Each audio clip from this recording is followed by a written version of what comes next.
মা সালাকাকুম ফি সাকর। ও জাহান্নামী, কেন আজকে জাহান্নামে এসেছো? তোমাকে কি দুনিয়াতে কোনো আলেম এই জাহান্নামের কঠিন শাস্তির ব্যাপারে সতর্ক করে নাই? তুমি কি এই জাহান্নামের ভয়াবহ আযাব সম্পর্কে তোমাকে দুনিয়াতে কেউ কি বলে নাই? আজকে কেন জাহান্নামে এসেছো? ওই লোকটা উত্তর দিবে, ক্বালু লাম নাকু মিনাল মুসাল্লিন। আল্লাহ, আজকে জাহান্নামে আসার কারণ হলো আমি দুনিয়াতে ঠিকমতো নামাজ আদায় করি নাই। এই আয়াত থেকে প্রমাণিত হয়ে গেল যারা নামাজ পড়ে না তাদেরকে কোথায় যেতে হবে? কথা বলে না। আর যারা নামাজ পড়বে, নামাজের প্রতি যত্নবান হবে, নামাজকে গুরুত্বের সাথে আঁকড়ে ধরবে, এই নামাজ কিয়ামতের দিন তার জন্য আলো হবে। আর এই আলো দিয়ে সে পুলসিরাতের রাস্তা পার হয়ে যেতে পারবি। এই নামাজ বান্দার জন্য নাজাতের ওসিলা হবে। এই নামাজ বান্দার জন্য কিয়ামতের দিন মুক্তির মাধ্যম হবে। যে আমল বান্দার জন্য জান্নাতের ফয়সালা হবে, যে আমল বান্দার জন্য আলো হবে, কিয়ামতের দিন নূর হবে, জ্যোতি হবে, ওই আমল আমাদের করার দরকার আছে না নাই? হাদিসে আসছে আল্লাহর হাবিব মুহাম্মদ সাল্লাল্লাহু আলাইহি ওয়াসাল্লাম তিনি যখন মেরাজে গিয়েছিলেন, আল্লাহ তার রাসূলকে মেরাজে নেয়ার পরে নবীকে জান্নাত এবং জাহান্নামের কিছু দৃশ্য আল্লাহর হাবিবকে দেখালেন। রাসূল করিম সাল্লাল্লাহু আলাইহি ওয়াসাল্লাম জাহান্নামের দৃশ্যগুলো যখন দেখলেন, তিনি হঠাৎ দেখলেন এমন একজন ব্যক্তির কাছে তিনি উপনীত হলেন, যেই লোকটা চিত হয়ে শুয়ে আছে আর তার পাশে একজন লোক দাঁড়িয়ে আছে।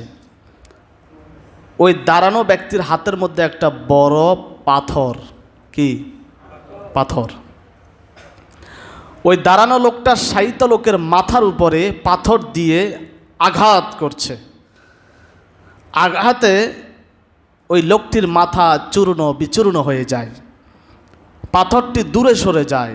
আবার ওই লোকটা পাথরটিকে এনে আবারও তার মাথার উপরে নিক্ষেপ করে, আবারও তার মাথা ভেঙে চুরমার হয়ে যায়।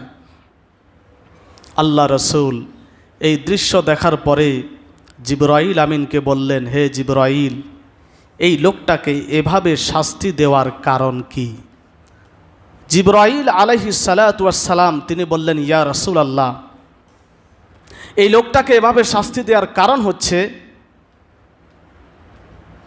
এই লোকটা দুনিয়াতে নামাজ পড়তো না, নামাজের সময় ঘুমিয়ে থাকতো।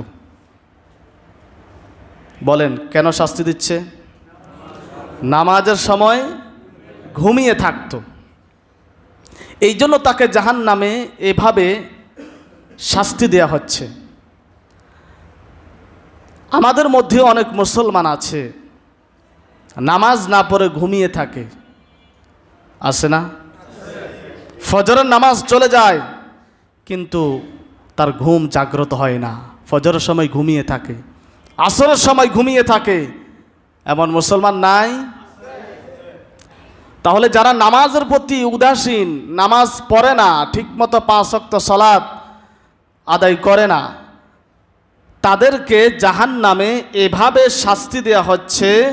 আল্লাহর হাবিব স্বয়ং নিজে দেখে এসেছেন। রাসূলের কথা মিথ্যা হতে পারে না। নবী যেটা দেখেছেন, আল্লাহ যেটা দেখিয়েছেন, এটা বাস্তব, এতে কোনো সন্দেহ নাই। আমরা কি চাই জাহান্নামে আল্লাহ আমাদেরকে এভাবে শাস্তি দেখ? তো জাহান্নামের এই কঠিন অপমানজনক শাস্তি থেকে বাঁচার জন্য আমাদেরকে তো নামাজ পড়া লাগবে। হাদিসে আসছে, যারা নামাজ পড়বে না কিয়ামতের দিন তাদের হাসর হবে ফেরাউনের সাথে। ফেরাউন, হামান, কারুন, উবাই ইবনে খালফ, 4 জনের নাম এসেছে হাদিসে। যারা নামাজ পড়বে না এই 4 জন কাফেরের সাথে তার হাসর হবে।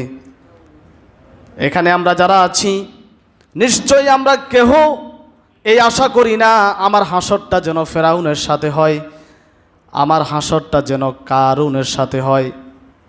আপনারা কি এই আশা রাখেন? কারণ ফেরাউনের সাথে যদি হাসর হয়, কারুনের সাথে যদি হাসর হয়, আমার অবস্থা কিন্তু ভালো হবে না, খারাপ হবে। জান্নাতে তো যেতে পারবো না, ওই ফেরাউনের সাথে জাহান্নামে যাওয়া লাগবে। ফেরাউন, হামান, কারুন, উবাই ইবনে খালফ, এই 4 জনের নাম এসেছে। আল্লামা ইবনুল কাইয়ুম জাওজি রহমাতুল্লাহ আলাইহি তিনি লেখেন, এই 4 জন কাফেরের নাম আসার কারণ হলো এই 4 জন হলো কাফেরদের মধ্যে সবচাইতে বড় বড় নেতা, কাফেরদের লিডার এই 4 জন। আর যারা নামাজ পড়বে না এই কাফেরদের নেতাদের সাথে তার হাসর হবে, নাউজুবিল্লাহ। এই এলাকার মানুষগুলো যদি নামাজকে গুরুত্ব দিত, নামাজকে যদি নাজাতের উসিলা মনে করতো, দিলের মধ্যে এই তামান্না থাকতো নামাজ আমার জন্য নাজাতের উসিলা হবে, নামাজ আমার জন্য একমাত্র মুক্তির মাধ্যম হবে, যদি এই আকীদা, এই বিশ্বাস আল্লাহর উপর রাখতে পারত, তাহলে অবশ্যই মসজিদে এসে 5 ওয়াক্ত সালাত আদায় করত। মসজিদের পাশে বাসা, শুয়ে থাকে, নামাজ পড়তে আসে না। এর চাইতে আর সুবিধা কি হতে পারে? আগেকার সময় এত মসজিদ ছিল না, মানুষ দূরে দূরে গিয়ে নামাজ পড়ছে না। আর এখন এক বাসার আশেপাশে কত মসজিদ, নামাজ পড়া, মসজিদে আসা আমাদের জন্য কত সহজ হয়ে গেছে, এরপরেও আমরা আমল করি না, নামাজ পড়ি না। হাদিসে আসছে যারা বেনামাজিকে জাহান্নামের একটা খালের মধ্যে নিক্ষেপ করা হবে। দুনিয়ার খালের মধ্যে ঠান্ডা পানি থাকে, কিন্তু জাহান্নামের খালের মধ্যে কোনো পানি থাকবে না। হাদিস আসছে ওই খালের মধ্যে থাকবে পচা রক্ত, দুর্গন্ধযুক্ত রক্ত থাকবে, আর পচা পুজ থাকবে। ওই বেনামাজি রক্ত এবং পুজওয়ালা দুর্গন্ধযুক্ত খালের মধ্যে হাবুডুবু খাবে, সেখানে ওই পুজগুলি পান করবে। যারা দুনিয়াতে নামাজ পড়বে না আল্লাহ তাআলা তাদেরকে এভাবে অপমান করে, লাঞ্ছিত করে জাহান্নামে শাস্তি দেবেন। এজন্য আমাদেরকে নামাজ পড়তে হবে, যে যেখানেই থাকেন না কেন। কোনো অজুহাত, কোনো কাজের বাহানা দিয়ে নিজেকে নামাজ থেকে বিরত রাখার সুযোগ নাই। আপনি যেখানেই থাকেন, শুধু যে হাজী সফর আলী মসজিদে এসে নামাজ পড়লেই যে নামাজ হবে এমন না। আপনি যেখানেই থাকেন না কেন, নামাজের সময় হওয়া মাত্রই নামাজটা আদায় করে নেবেন। পারবেন তো? নামাজ পড়বেন তো?